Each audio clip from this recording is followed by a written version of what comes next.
11th से 12th के बीच में क्या करें? 11th से 12th गैप, या फिर हॉलीडेज जो है, जो भी बोल दो उसको आप, या स्कूल एग्जाम जो होंगे उसका ब्रेक होगा, में क्या करें?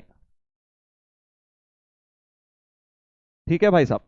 तो दो तरह के लोग हो सकते हैं अभी। एक वो कि जिन्होंने कोई बैकलॉग नहीं है, सर सब कुछ हमारा बढ़िया है, कोई खास बैकलॉग नहीं है, अदर देन थोड़ी प्रैक्टिस बस कम है, बाकी थ्योरी का बैकलॉग नहीं है, नो थ्योरी बैकलॉग। ठीक है भाई, समझ लो, ये इंपॉर्टेंट चीज है, अच्छा क्वेश्चन पूछा है इसने।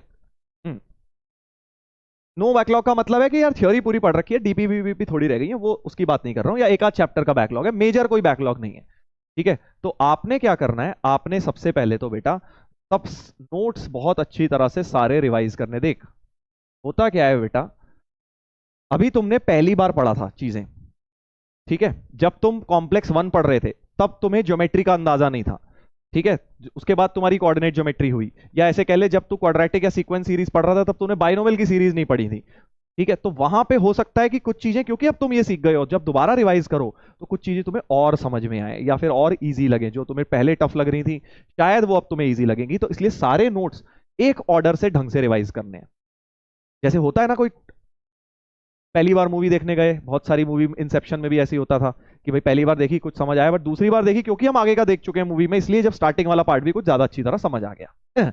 वैसा ही कुछ हो जाएगा, इसलिए अच्छी तरह से नोट्स रिवाइज करने हैं तुमने, स्पेशली वो चैप्टर्स जो 11वीं में 12वीं में बहुत ज्यादा यूज होने वाले हैं। कौन से हैं वो? फर्स्ट मॉड्यूल समझ ले, कौन सा? बेसिक मैथ बहुत यूज होगा 12th में, logarithm, quadratic, sequence series, trigonometry, इन सबको तो बिल्कुल चार्ट डाल, मतलब ऐसा होना चाहिए कि तेरे को बिल्कुल रट जाए इनकी चीजें नोट्स में क्या लिखवाई हैं, तब जाके 12th में तुम्हें इजी लगेगा। जो मैंने 5-6 चैप्टर के नाम लिए हैं वो आपको बहुत ही बढ़िया करके अच्छी तरह से आने चाहिए। कौन कौन से, उनको अच्छी तरह रिवाइज करो। क्वाड्रेटिक, क्योंकि ये 12th के स्टार्टिंग में ही बहुत लगेंगे कैलकुलस में। ट्रिगो, ट्रिगो 1 एंड 2 दोनों, ट्रिगो इक्वेशंस, आइडेंटिटीज दोनों। उसके अलावा sequence and series, basic math, log, inequalities, वो सब आ गए वैसे तो बेसिक मैथ के अंदर ही। ये सारे तुम्हें बढ़िया करके रिवाइज करने हैं, और फिर तुम्हें बाकी चैप्टर के सवाल लगाने हैं, क्योंकि प्रैक्टिस जितनी ज्यादा करोगे उतना तुम्हारे बाकी चैप्टर इंप्रूव होंगे। हो सकता है तुम्हें अभी टाइम नहीं मिला हो, काफी सारे चैप्टर बैक टू बैक चल रहे थे, बीच में स्कूल एग्जाम भी आ गए, किसी चैप्टर में हो सकता है तूने कम प्रैक्टिस करी हो, डीपीपी या फिर पीवाईक्यू। मैं सीधे प्रैक्टिस लिख रहा हूं, ये नहीं लिख रहा क्या करना है, जो तुम्हारा रह गया है तुम्हें वो करना है। तुमने डीपीपी कर ली है, मॉड्यूल पे आ जाओ, मॉड्यूल के प्रैक्टिस सवाल लगाओ थोड़े। मॉड्यूल कर लिया है तो फिर पीवाईक्यूज पर आ जाओ। डीपीपी नहीं करी है तो पहले डीपीपी करो। ठीक है, मैंने तो ऐसे ही किया था। जब मेरे को 11th से 12th का जो ब्रेक मिला था, इस एक महीने को बिल्कुल वेस्ट मत करना, इसका एक एक मिनट ढंग से यूज करना, तो तुम्हारी 12th बड़ी सुकून से निकलेगी बेटा। नहीं तो 12th में दिक्कत आएगी, जहां पे ये सारी चीजें लगेंगी फिर तुम वापस पीछे जाओगे 4 स्टेप।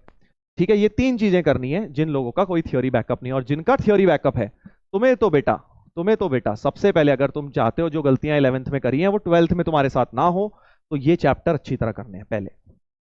बस इस चैप्टर को अपना सब कुछ समझ ले कि ये चैप्टर मुझे बहुत बढ़िया, इसमें स्ट्रेट लाइन भी जोड़ लो क्योंकि स्ट्रेट लाइन भी लगेगा वहां जाके। ठीक है, जिनका भी बैकलॉग है इनमें से कोई भी, इसके बिना 12th भाई बहुत दिक्कत आने वाली है। तो 12th में दिक्कत आएगी, फिर इससे बेटर है वो सब पहले से तैयार करके रख, जो 12th में दिक्कत होगी ये उन लोगों के लिए जिनका बैकलॉग है। तो ये वो वाले टॉपिक्स पहले करें, topics which will be topics to be used in 11th, in 12th। 11th के वो टॉपिक्स जो 12th में लगेंगे, और वो ये वाले सारे टॉपिक्स हैं, सारे अच्छी तरह से करने हैं। ठीक है, बाकी प्रैक्टिस करो, जिनका ये इस वाले पार्ट में प्रैक्टिस करो, और एडवांस के लेक्चर्स लगाओ, है ना। जब मैं एडवांस के सेशंस दूंगा तुम्हें, और ऑलरेडी तुम्हारे बैच में आ चुके हैं, अगर उसका कोई बैकलॉग है तो उसके लेक्चर्स आप देख लीजिए। ठीक है, उससे आपकी प्रॉब्लम सॉल्विंग स्किल्स डेवलप होंगी। सर डीपीपी रीअटेम्प्ट करना है? पूरा नहीं करना है, नोट्स रिवाइज कर ले बेस। अब उसमें डीपीपी में कई क्वेश्चन तो लगेंगे तो इजी है, जहां फंसे थे वो वाले क्वेश्चन कर लीजिए।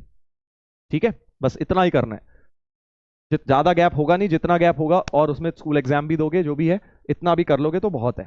बेसिकली अपना बैकलॉग निपटाओ, अगर थ्योरी का बैकलॉग है तो पहले थ्योरी निपटाओ, क्वेश्चंस का बैकलॉग है तो क्वेश्चन निपटाओ, और प्रायोरिटाइज उसे करो जो 12th में यूज होने वाला है। 3 चीजें बोली हैं बस मैंने।